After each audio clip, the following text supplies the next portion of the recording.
Privateer Press put out an announcement last week that there is a new edition of Warmachine coming, which is Mark IV basically. But I'm not that, well, I'm not that interested. Tonight's chat is not about the Mark IV rules. That's not the part of the announcement that I was really interested in. The thing that really piqued my interest and what I think could potentially be the game-changing part is the fact of how they are going to produce and distribute their miniatures in the future. Now, for those that don't know, Warmachine is made by a company called Privateer Press, and they generally make the vast majority of their models have been made out of metal. In the past, they've kind of done some plastics for kind of starter box type things that were made in higher production runs, and they've also dabbled in some kind of resins as well. But predominantly, everything was done in metal. And I used to play a lot of Mark II Warmachine. I used to go to a lot of different tournaments. I've been to like sort of British championships. I've been to European team championships and stuff like that. And one thing I remember is the weight of my bag when I was kind of carrying all of my models to these events. You carrying a big army of metal models, those bags get damn heavy, and especially when you're traveling with them. So it was interesting what they were saying as part of this announcement. Now, what they said was the cost of metal is essentially getting to a point now where it's quite expensive, actually, and it's probably not that sustainable for the future for Privateer Press to continue to produce their minis in metal. And I probably wouldn't disagree with that. It also said that they didn't want to produce in, they didn't call it Cyocast, but they were definitely kind of like sort of alluding to Cyocast.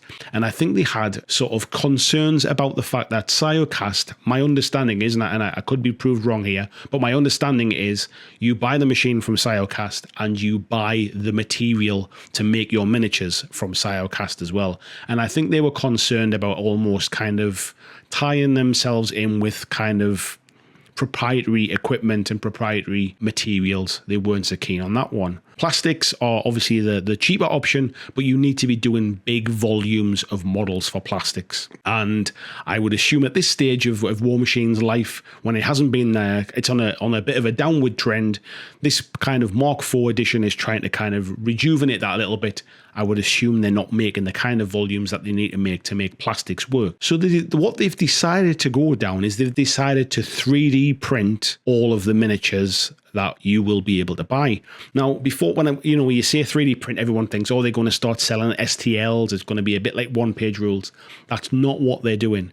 They are actually going to mass manufacture all of their models and then package them up and send them out to stores for you to buy. But they're going to mass manufacture them themselves by 3D printing all of the models. Now, this was the bit that kind of stood out to me a little bit, and the more I read about it, the more it interested me. One thing they're doing is that they're going to be 3D printing the models with sort of recesses already in to put magnets in. So one of the new things from Warmachine Mark IV is their Warjacks and their Beasts will have weapon options and head options, because the head is basically the cortex of the Warmachine. Is about kind of being able to choose different weapon options, different cortex options, and you will be able to choose between different games. So for example, you put one model together for that game, you use it in that game. In the next game, you might want to change the right arm for a different weapon. And because it's all magnetized, the models will come with the magnets. They come with where the arms and the shoulders are already drilled out kind of thing, or recessed, ready for those magnets. I thought that was quite interesting. But other companies kind of do similar things. Now, that wasn't the part that I was kind of really thinking about. It was the fact that they're actually going to mass manufacture it by 3D printing. And they also said that traditionally, the way that you make a model in a two-part mold, be that through plastic injection molding or be that through kind of like resin or metal kind of cast spinning, you always get a mold line around the model, and you always have to kind of be able to cut it up into a certain orientation so that you can sort of injection mold it, or you can kind of spin cast it. What 3D printing allows them to do is to create models that you couldn't really create in a normal kind of sort of molding process, because overhangs start becoming a thing of the past, because all you do is you just support it from underneath with supports. You can make things in one piece instead of making it in 5 or 6 pieces, so there's less parts to come together. And so it actually opens up a lot of kind of options for them to create some very, very dynamic, intricate models that we potentially don't already see on the market now. So I thought that was quite interesting. And then the other side of it is the fact that they also sort of allude to the fact that they've had some issues with supply and stuff. And we all know what the world is like at the moment. Sort of shipping costs are all over the place. If you manufacture in China, the amount of time it takes to get stuff sent back from China. We've got things like Brexit and all of the other things that are going on as well with their import costs and all of that kind of stuff. If you were setting up a miniatures company from scratch now and you're getting your stuff manufactured out in China, there's a lot of that kind of needs to be costed in, and costs varying so much with energy costs and everything else. It's quite hard to kind of almost keep control of those things. Once you start 3D printing all of your product, and you can choose where to 3D print it. So for example, if I'm an American company and I'm selling a lot of models on like kind of mainland Europe, I can kind of set up a little manufacturing office in Europe, put a couple of people in there working and some printers in there and start printing all of my product in Europe. You don't pay import costs because they're already manufactured in that country. Your shipping costs all become a lot lower because you're not having to ship back from China to your own warehouse where you then repackage them and then ship them back into Europe, for example. It opens up a lot of options that until now, I don't really think anybody has really taken that leap into 3D printing on that scale.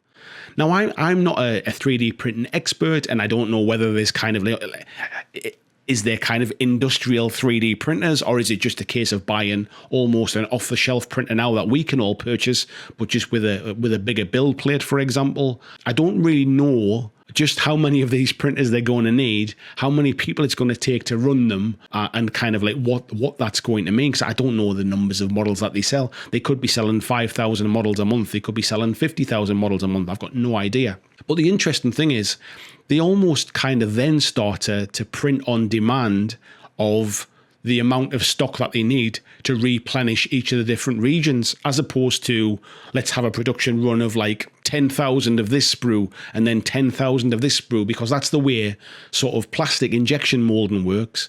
The way, I guess, the way spin casting works on a slightly smaller scale, but you're still making maybe kind of 10 or 12 of the same kind of cast on a resin cast, for example.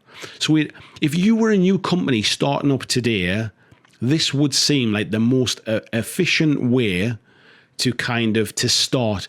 I'm not saying it's the best way to go for the future. I think if you start doing big enough numbers, plastic models are by far the way to go. But if you're toying with resin anyway, this is a really interesting way, and it wouldn't surprise me if this works for Privateer Press. It wouldn't surprise me if we see more smaller companies looking into this route. There's a lot of kind of smaller boutique type companies now who are pretty much all metal casting or resin casting at the minute. And it's historically, it's what they've always done. They've bought the equipment. That's what their staff know how to do. And as we start to see the price of metal going up, the price of shipping going up around the world, instead of producing everything in one location, being able to even subcontract out some 3D printing to different locations seems like a really interesting thing. So, game of Mark IV Warmachine aside, you can kind of, the rules of the beta rules there are up online. You can have a look at them and see what you think. That side of it is a little bit separate from what I'm thinking here. But I think the announcement to go down this 3D printing route is really, really interesting. And this could be the dawn of a few other people flicking on that light bulb and thinking, actually, this might, especially for the smaller companies, this might be the way to do it for us as well. So I'd love to know what you think. Maybe you know more about 3D printing and know whether there's industrial scale 3D printers. Is this something that we think Privateer Press are going to invest in? Or are they essentially going to have a big room full of kind of like sort of 50 Elegoo Mars type things like we would normally buy from Amazon or whatever? Is that the way it's going to work? It'll be interesting, and I'm going to be watching this really, really closely. If you look online, there's some pictures of some of the first resin prints that they've been doing, and they look fantastic. So it'll be interesting to see what happens. But yeah, watch this one closely.